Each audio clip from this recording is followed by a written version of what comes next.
প্রিয় দর্শক, আজকের ভিডিওতে যা আছে সাকরাত বা মৃত্যু যন্ত্রণা নিয়ে পবিত্র কুরআন ও হাদিস থেকে কিছু বর্ণনা।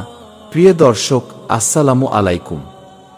আমাদের চ্যানেলটি যেখান থেকে দেখছেন সবাইকে জানাই এসকে বিডি ফানির পক্ষ থেকে শুভেচ্ছা ও অভিনন্দন।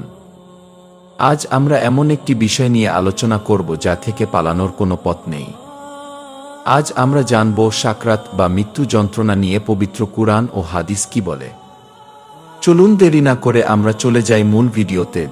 সাকরাত বা মৃত্যু যন্ত্রণা নিয়ে পবিত্র কুরআনে আল্লাহ তাআলা অত্যন্ত স্পষ্টভাবে সতর্ক করেছেন।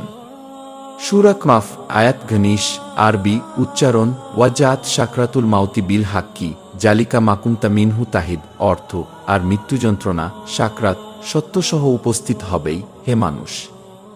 এটিই সেই বিষয় যা থেকে তুমি পলায়ন করতে চাইতে।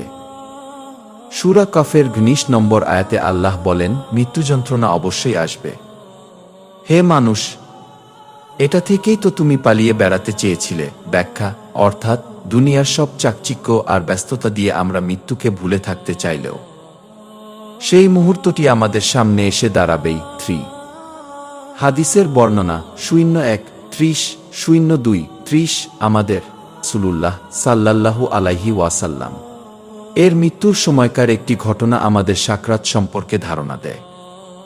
সহিহ বুখারীর হাদিসে এসেছে, মৃত্যুর সময় রাসূলুল্লাহ সাল্লাল্লাহু আলাইহি ওয়াসাল্লাম এর সামনে একটি পানির পাত্র ছিল।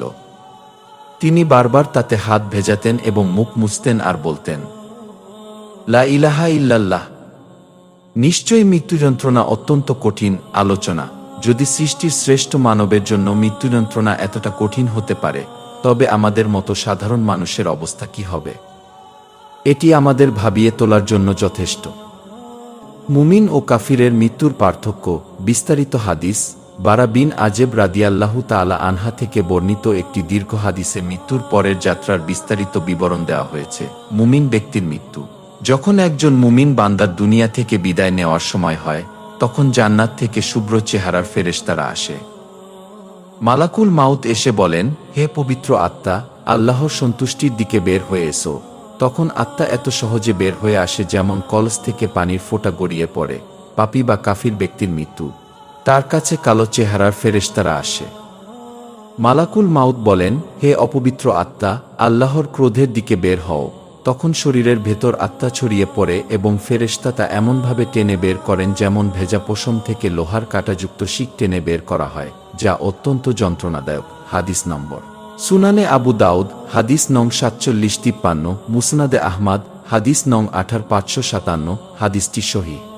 মুমিন ও পাপীর মৃত্যু 02-30-03-15 হাদিসে এসেছে, একজন মুমিনের জান কবজ করা হয় অত্যন্ত সহজভাবে, যেমন পাত্র থেকে পানি গড়িয়ে পড়ে।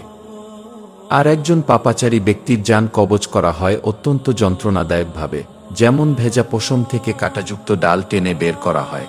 আল্লাহ আমাদের সবাইকে ঈমানের সাথে মৃত্যু নসিব করুন এবং সাকরাতের সেই কঠিন মুহূর্তকে সহজ করে দিন। ভিডিওটি ভালো লাগলে লাইক দিন এবং শেয়ার করে অন্যদের সতর্ক হওয়ার সুযোগ করে দিন। আপনার মূল্যবান মতামত কমেন্টে জানাতে ভুলবেন না। ধন্যবাদ।